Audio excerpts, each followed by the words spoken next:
नमस्कार, मी पंजाब डक. मी आहे काठमांडू पशुपतीनाथ या ठिकाणी आणि या ठिकाणून महाराष्ट्रातल्या शेतकऱ्याला एक अंदाज देणार आहे. महाराष्ट्रातल्या सर्व शेतकऱ्याला सांगू इच्छितो की तुम्ही काय करा, शेतीचे कामे करून घ्या. आजच्यानं कंप्लीट 12 दिवस पाऊस यायचा राहिलेला आहे.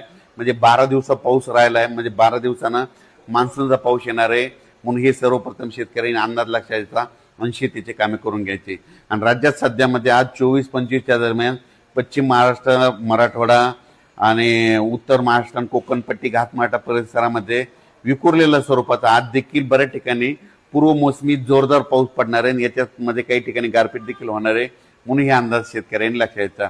त्याच्यानंतर विदर्भातल्या शेतकऱ्याला सांगू इच्छितो की विदर्भातल्या शेतकऱ्याचे फोन आले, पूर्व मोसमी पाऊस कधी येणार आहे. तर विदर्भातल्या सर्व शेतकऱ्याला सांगू इच्छितो की पूर्व मोसमी पाऊस तुमच्याकडं 26 मे पासून ते 5 जूनच्या दरम्यान चांगला पाऊस पडणार आहे. वेगवेगळ्या भागात विखुरलेल्या स्वरूपाचा खूप काही काही ठिकाणी ओढे नाले वाहतील असा विदर्भात देखील 26 मे ते 5 जूनच्या दरम्यान त्या 10 दिवसामध्ये पडणार आहे. सगळीकडे ती एकदा येणार नाही. म्हणून हे देखील विदर्भातल्या शेतकऱ्यांनी अंदाज लक्षात घ्यायचा. पण विदर्भातल्या शेतकऱ्याला सांगू इच्छितो की तुम्ही काय करा, शेतीचे कामे करून घ्या, शेत तयार करून घ्या. कारण की तुमची पेरणी जरा यावर्षी लवकर होण्याची चान्स आहे. कारण की यावर्षी पाऊस शॉर्टकट मार्गाने येत असल्यामुळं, मान्सून शॉर्टकट मार्गाने येत असल्यामुळे तुमच्याकडे देखील मोसमी पाऊस लवकर दाखल होणार आहे. म्हणून शेतीची कामे विदर्भातल्या 6, 5, 11 जिल्ह्यांमध्ये वर्धा, नागपूर, भंडारा, गोंदिया, चंद्रपूर, यवतमाळ, वाशिम, हिंगोली, त्याच्यानंतर बुलढाणा, अकोला, अमरावती, इकडं नांदेड जिल्हा, यवतमाळ जिल्ह्यातल्या शेतकऱ्यांनी शेतीचे कामं करून घ्या. कारण की पूर्व मोसमी पाऊस तुम्हाला पडणार आहे, त्याच्या पाठीमागून लगेच मोसमी पाऊस येणार आहे. म्हणून तुमच्यासाठी खूप चांगलं वातावरण राहणार आहे. म्हणून हे देखील लक्षात घ्यायचं. परभणी जिल्ह्यातल्या शेतकऱ्यांनी देखील शेतीची कामे करून घ्यायची. कारण की परभणी जिल्ह्यात देखील काय होणार आहे, म्हणजे मराठवाड्यात देखील काय होणार, मराठवाड्यात देखील तुम्हाला सांगतो, परभणी जिल्हा झालं, लातूर जिल्हा झालं, बीड जिल्हा झालं, धाराशिव जिल्हा झालं, ह्या पट्ट्यामध्ये काय होणार, पूर्व मोसमी पाऊस काय होणार आहे, अगोदर थोडा जास्त पडत असल्यामुळे काही भागामध्ये जास्त पडणार आहे. पण मराठवाड्यातल्या शेतकऱ्यांनी तुम्ही काय करायचं, अचानक कंप्लीट आपल्याला पाऊस येण्यासाठी 12 दिवस शिल्लक राहणार आहे. 5-7 जूनला पाऊस येणार आहे.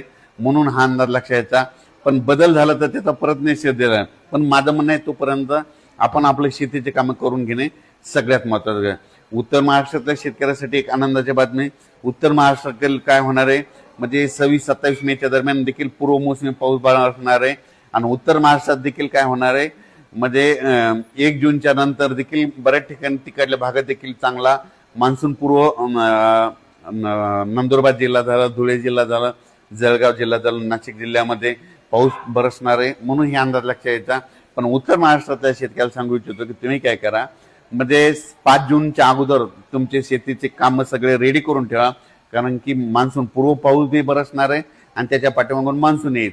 म्हणून पीक यावर्षी पण सर्व शेतकऱ्याला सांगू इच्छितो की शेतीमध्ये पेरणी करत असताना, लागवडी करत असताना स्वतःचा निर्णय स्वतः घ्यायचा.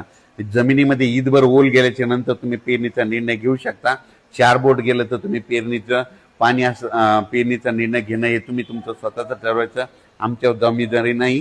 तुम्ही तुमचा पेरणीचा निर्णय घ्या. आम्ही फक्त पाऊस सांगणार, पेरणी करायची की नाही करायची हे सगळं तुमच्या हातात राहील. म्हणून हे देखील सर्व शेतकऱ्यांनी लक्षात घ्यायचं. आणि एक सगळ्यात महत्वाचं एक सांगतो तुम्हाला, कोणता तज्ज्ञ सांगणार नाही, 1 जून नंतर महाराष्ट्रात पडलेला पाऊस हे मान्सूनचा गृहीत धरायचा आणि 31 मेच्या अगोदर जे पडेल त्याला अवकाळी असं समजायचं, हे मात्र गृहीत धरायचं. म्हणून काय करायचं, 1 जून नंतर जर तुमच्या शेतामध्ये चांगला ईदभर ओलीचा पावसाळा असला तर तुम्ही तुमचा पेरणीचा निर्णय घेऊ शकता.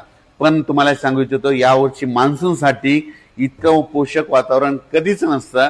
पण तुम्ही बघा, 30 आणि 31 तारखेला आपली केरळची देवभूमी हो, चांगला मान्सून सक्रिय होणार आहे. आणि ते सक्रिय झाले त्यानंतर 4 ते 5 दिवसात मध्ये 5-7 जूनच्या दरम्यान तो महाराष्ट्रात येऊ शकतो. म्हणून हे लक्षात घ्यायचं. आणि शेतकऱ्याला एक चांगल्या म्हणजे विशेष म्हणजे बियाणे निवड करत असताना तुम्ही तुमच्या आपल्या पाहुण्याला, आपल्या नातेवाईकाला, आपल्या स्वतःच्या अनुभवानुसार ज्या बियाणाला गेल्या वर्षी आदोमध्ये यापुढं पहिलं बी काय उतार आला असे बियाणं निवडा. म्हणजे जे चांगलं आहे, ज्याच्यामध्ये येलो मोजॅक येणार नाही, खोडकिडा लागणार नाही, अशा जाती निवडा. लवकर येणाऱ्या निवडा. पण स्वतःचा अनुभव असेल, पाहुण्याचा, नातेवाईकाचा, असं घेऊन बियाण्याची निवड करा. मी देखील माझी शेती करत असताना मी देखील काय करतो, माझा स्वतःचा अनुभव घेतो. नातेवाईकाला पाहुण्याला 10 ठिकाणी प्लॉट बघायला जात असतो आणि त्यानुसार मी देखील पेरणी करत असताना वैयक्तिक मी माझा निर्णय घेत असतो. तुम्ही देखील स्वतःचा अनुभव, स्वतःच्या नातेवाईक, पाहुणे मंडळी कोणाला कसं उतारायला त्याच्यावरून आपण आपल्या बियाणाची निवड करायची. धन्यवाद.